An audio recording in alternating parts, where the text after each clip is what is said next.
Harry, what do you think about Indian vegetarian population, the genetic adaptation, the way of eating, asking, starting a carnivore diet, unsure how I'll react? You should do fine.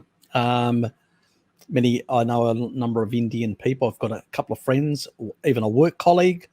And some of them have actually shifted and started eating more meat, especially my work colleague, and not an issue whatsoever. So, we've got millions of years of adaptation to animal food, so it's not going to be an issue whatsoever.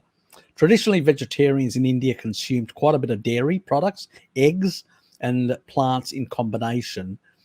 So it was a bit more, and some fish as well in some areas. So it was a bit more nuanced and in that regard.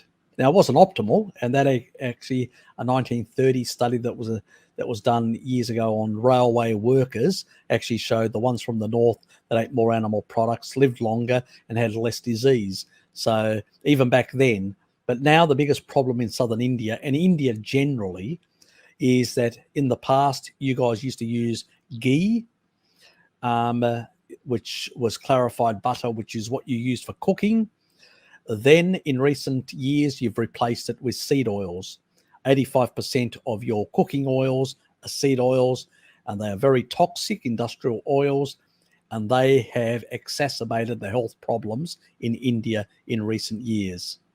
So where before people were slightly under eating because of, things, it was much harder to get enough nutrients and stuff like that. So under eating, very rarely engaged the Randall cycle because they were physically active, doing heavy work most of the time. Only the rich would get disease under those circumstances that sort of tended to eat more things, mixed and stuff like that, plus tended to be more sedentary. But now the whole population, more office workers, more refined, excess energy, less activity, physical activity, all these can exacerbate health problems. Every human on the planet can do animal foods.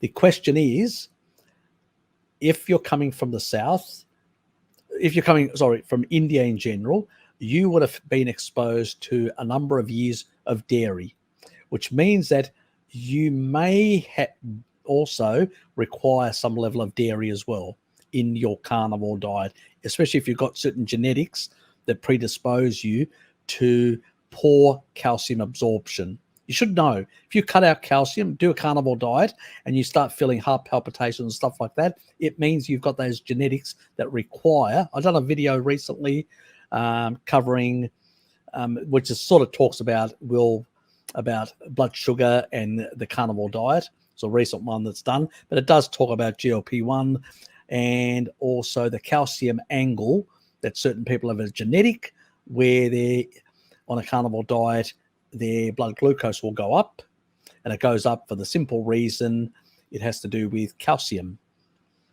So that is due to certain genetics. So that's another thing that you need to keep in mind and play around with. So I hope that explained most of the stuff. Take care, and thanks for being on board. I haven't seen you before, so you must be new. Thanks for subscribing and supporting.